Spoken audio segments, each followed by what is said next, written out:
Thank you. We also we have one other, and I'm trying to remember her last name. Mitzi is having some trouble, and I believe she has either a doctor's or surgery. And I'm sorry I didn't hear the full story, but please remember her in your prayers as well. JJ, she's actually here. She's here. Remember Mitzi.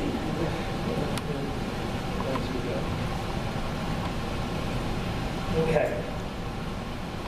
Today we get to finalize, we get to come to a conclusion of our mini-series on the Shepherd's Song. And we wrap up and we ask ourselves a question: what is the point of this psalm? Why has it riveted the attention of the church for the past 2,000 years? What does the psalm want to teach us? I also have asked you in weeks past to take a little challenge to read through this psalm each day, once each day for the last 7 days. And as we did that, as we thought about those 6 little verses each day, to see what God may be trying to tell us, how it might impact the way that we live. How does that light from this psalm in Psalm 23, how does this light shine into the darkness we call our world? How does meditating on us change us? See, I don't desire too much for us. I desire only that this psalm transform us. I don't ask for much, do I? I know it has been a transformative psalm for me, and I have heard from some of you already how it's been impacting you. When we think about this psalm, the Lord is our shepherd. He, the God of the universe, He, that one, is our shepherd, guiding, leading, caring for us, making us to lie down. I love that. He makes us to lie down. I mean, think about this. What a great leader is that, to make us lie down. If you were at work and your boss said, okay, JJ, you're really getting a bit out of shape right now, so no more work for you. Go lie down and take a nap for a couple hours. We come home after that day and say, I had the greatest boss ever. I slept for 2.5 hours in the afternoon. He's wonderful. You'd never leave that job, would you? I love it. See, that's our God is saying, no, I'll make you lie down when you need that sleep. Sometimes we don't listen to him, and then he really makes us lie down. That's another point. He makes us repose, and when you're good and rested and we have the time to regroup, we'll hit that work again and we'll move forward. He leads us. He leads us beside quiet waters. He restores our soul. And then his goal, as it were, he guides me to the path of righteousness. Right living. He leads us there, to that point, to right living. He wants to set the world aright, starting with us. He does that through us, through the church, through each one of us. And through our words to others, we try to set things right, being salt and light into our world. For his name's sake, in other words, for his glory. So it's not as if this psalm has one for lofty goals, does it? Why does he want us on that righteous path? Because righteousness is God's very character, is what he wants us to be about. You know, one of my favorite pastors once said, if each of us were simply to live out the 10 Commandments, God's coded information of what righteousness should look like, start here, good basic material, right? If each of us were to live the implications of those 10 Commandments, this world would be at peace. There would be no need in the police of each and every one of his created beings would simply live by those 10 commandments, there'd be no need for police, there'd be no need for wars, and no need for armies. There would be no need for divorces. There would be no neighbors feuding with neighbors. The world would work best if we could just live out the gift, which is those 10 commandments. That's what those 10 commandments are for. They are not just some legal jurisprudence from some almighty God who looks over the banister of heaven in order to catch us doing something wrong, some cosmic killjoy that looks down upon us and says, "Are you having fun? Well, cut it out!"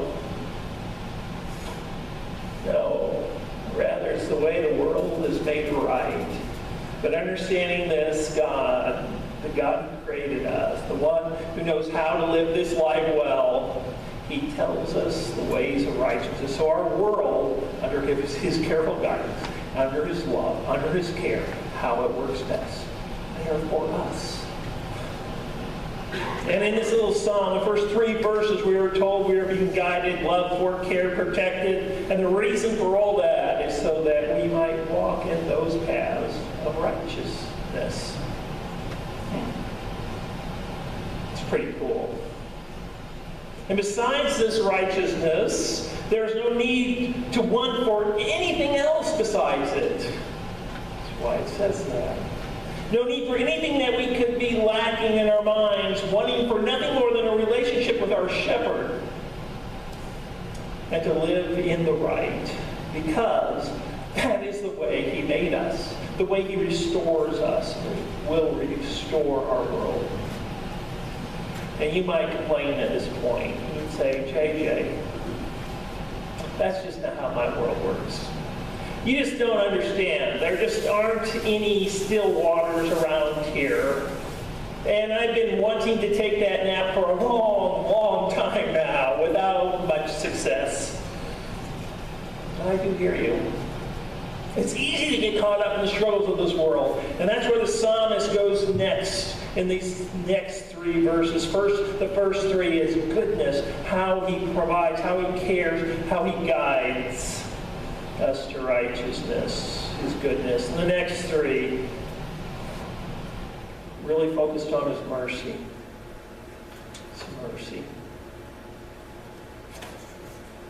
I want you to look at that. You see, we think we're restored only by the still waters, the restful peace, the verdant meadows that we lay in repose. And I think that we need that, and He knows that we need that. But we're also restored through the dark that we don't like, nor do we want it to be in our life. It's not only in some high, obscure mountaintop that He restores us, but it's in the very dark valleys that we scream about, we complain about, that we don't want to go through, that He restores us. I think we need some, as we looked at these next few verses here and summarize, we need a little education right about here, about this whole thing, this dark valley in the shadow of death. I've heard some bad sermons about this. For some of us, we only hear Psalm 23 at a funeral service, as if the psalm is just for the dead. But it's really perfectly good for a funeral service, but it's for the living. It's for us. You see, this shadow of death isn't just talking about death. No. It's about life here and now and heaven and in the future. I've heard others who say, it says it's just a shadow. And so we don't need to be worried too much about this because, we're not afraid of shadows. Shadows aren't real. So that's why we don't have to be afraid of them, because they're just shadows. I think that misses the point too. I think it does. I don't think this is talking about a mere shadow. Let me ask you this. If you're in a bigger city, let's call it St. Louis, and let's say you're in not such a good neighborhood, you're walking down a darkened street, and against the brick wall as you're walking down the street, you notice a shadow of a man. holding a knife right around the corner of an alley. Let me give you my advice. Don't turn down that alley because it's just a shadow. No, that shadow is representative of real danger. Don't go in the alley. So it's not going to end well. The shadow of death means the actual presence of that darkness. Well, then why should I be afraid of that? That sounds terrifying, JJ. It is. There's only one reason that we're not afraid of it. It's not because the danger isn't real. The danger is very real. There's only one reason that we don't fear, and that's because of His presence is with us. If you notice that it's kind of how the psalm puts together, it starts out with the great shepherd, Jesus. He's leading us, He's guiding us, He's directing us, He's giving us repose, He's guiding, He's carrying. And now, when the dark evil comes, what does it say about Him? He's not out in front right now. He's right there with us. At that point, He's right there with us. I recall a certain woman, a housewife, married for quite a number of years, and I'll not soon forget her pain. She was having a horrible time. She was completely overwrought. That life had dealt her severe blows, and she was struggling to make it. And her husband's there, and she lashes out against him. You've never been there for me, ever. We feel the pain of that. See, one of the hardest things for us is not simply that we go through those struggles, but when we feel just so completely alone. You're not there for me.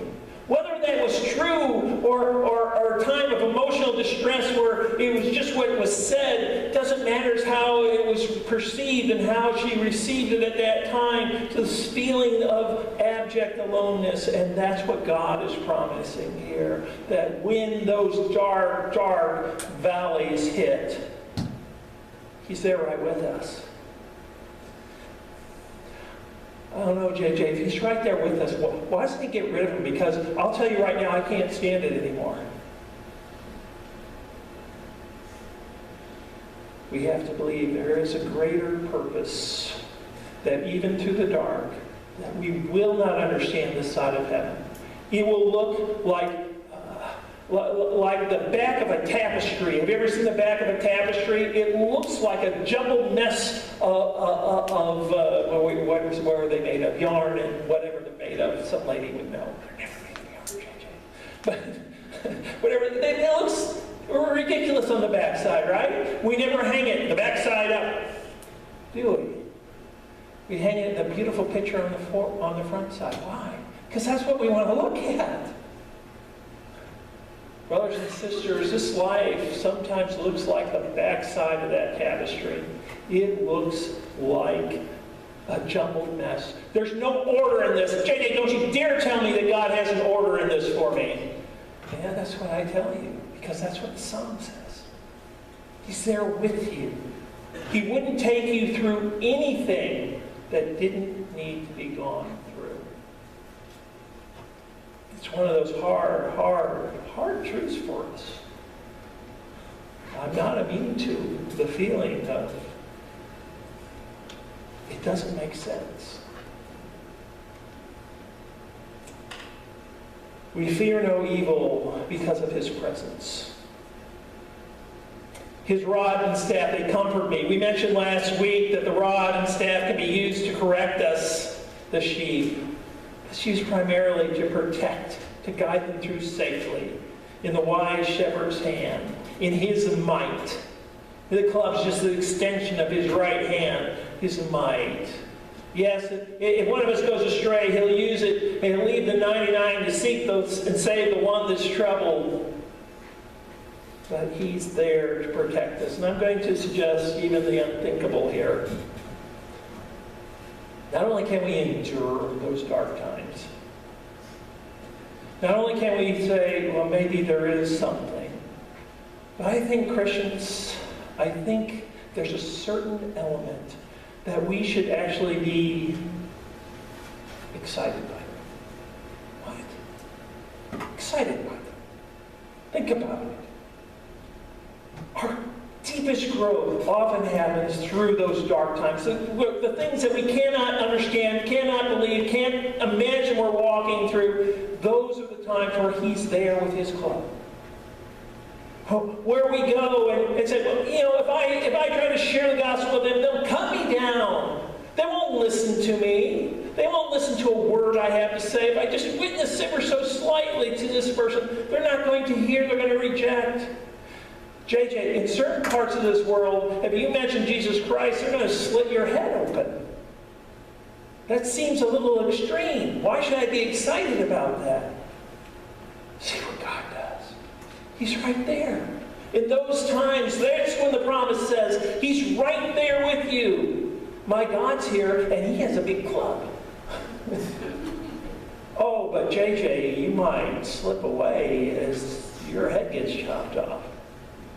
Ooh, scary. You're going to kill me and send me to heaven sooner? Really? Wow.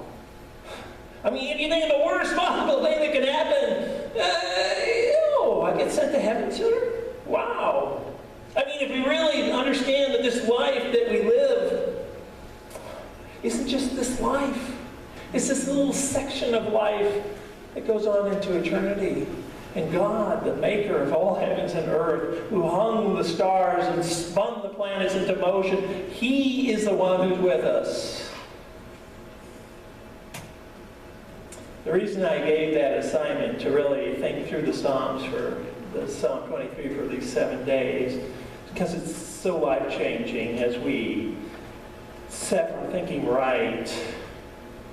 It drives us to think about removing all fear when we know in no uncertain terms that He's with us. And the end of the psalm, that memorable line, surely, I guess he was talking to someone, some lady named Shirley. Not sure. Surely goodness, does he really think that? Surely goodness and mercy, and I like the word mercy from the King James there. Loving kindness was in our translation. Surely goodness and mercy shall follow me all the days of my life. In the first 3 lines of the psalm, we saw His goodness most clearly. In the last 3, we see His mercy and loving kindness most clearly. How close, how even though we don't deserve it, He's there for us. He's there present with us, giving us what we don't deserve, mercy, loving kindness. And so when we're thinking about it's time to give up on those hard times, we know we have a God that's there to give us loving kindness. And we shall dwell with Him in the house of the Lord. See that last word? Forever. Forever. It puts things into perspective as we trump through this life, as we're going down that balance beam, if you will, and we're tempted to slip one way or the other, to just know forever He's there. That God, the God of the universe, if Jesus were right here, right now, that's the same Spirit He's given us as Him being there. In fact, He says, it's better if I were to leave you, and so that I can send the Spirit. That's the Spirit we have that we rejoice in. So we can step out. We have our God with His club in hand. Let me give you a brief illustration to end this. When I was raised an atheist, I believe I told you. I was a biology major in college. And to be a biology major, you need to take chemistry. Now, chemistry's okay, those of you who love chemistry. But I hated chemistry lab. Probably because chemistry lab's a lot like real life. It's messy. I didn't like chemistry lab because things don't work out just like it's supposed to. I loved organic chemistry, figure out what this and that produces here, figuring out the end results, loved it. Going to the lab, hated it. Just wanted to get out of there. Well, this is many years ago. The school I went to had a new computer. It was donated from Caterpillar Tractor. It's one of those big computers, not like what you have. It took up the basement. You're used to with a computer, you have an interface keyboard. You had a keyboard, there's no monitors anywhere. You type in what you needed it to do, and then it would print out on this old machine with a big roll of paper the results. It took about 5 minutes once you entered your data. So I'm taking this chemistry lab, we're supposed to do the experiment, record our results, and put it in. Well, I just want to get out of there because I hated it. Things never worked right. You had to be, when that computer went in, within 10% of the actual results. Otherwise, what do you get to do? You get to do it again. I didn't like it the first time, thank you. I don't want to have to do it again. And we had another thing that was horrible. It's called a lab partner. Especially a lab partner who's probably a Christian and won't let you just, because I can figure out, this is what the results should be, report this, we'll be done in 15 minutes and out of here. We'll play basketball or something. No, we got to do the experiment. Yeah, but this is the answer right there. Just type it in.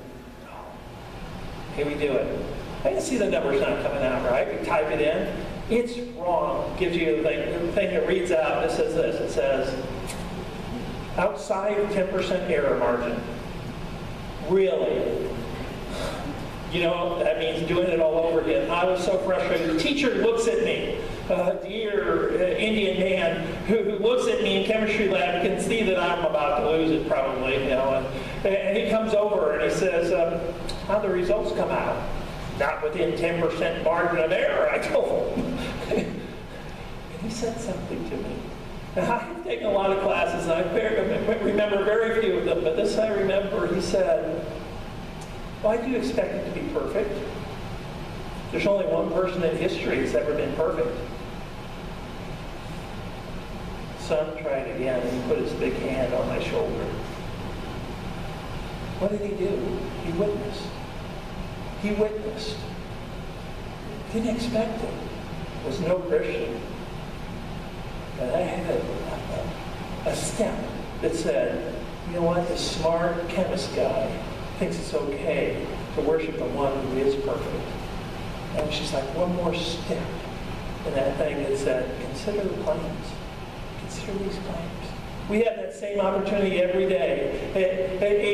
And I love about this church, I will close, I guarantee it. I love about this church is the fact that you reach out, even when things don't go right, and with the movie, we reach out, and your meals, and the way that you care, and that you give and such. But I ask us maybe for one more step, and that's how to respond in that when things don't go right outside, when things don't go. Do they hear our heart?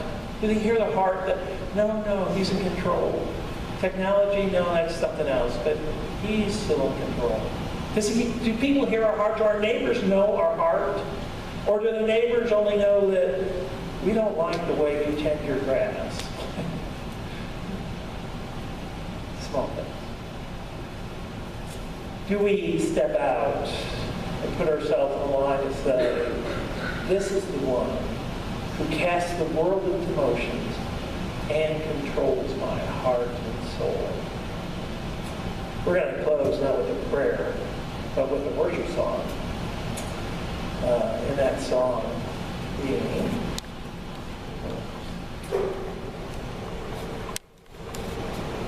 here I am to worship. So if you will stand together, let's worship.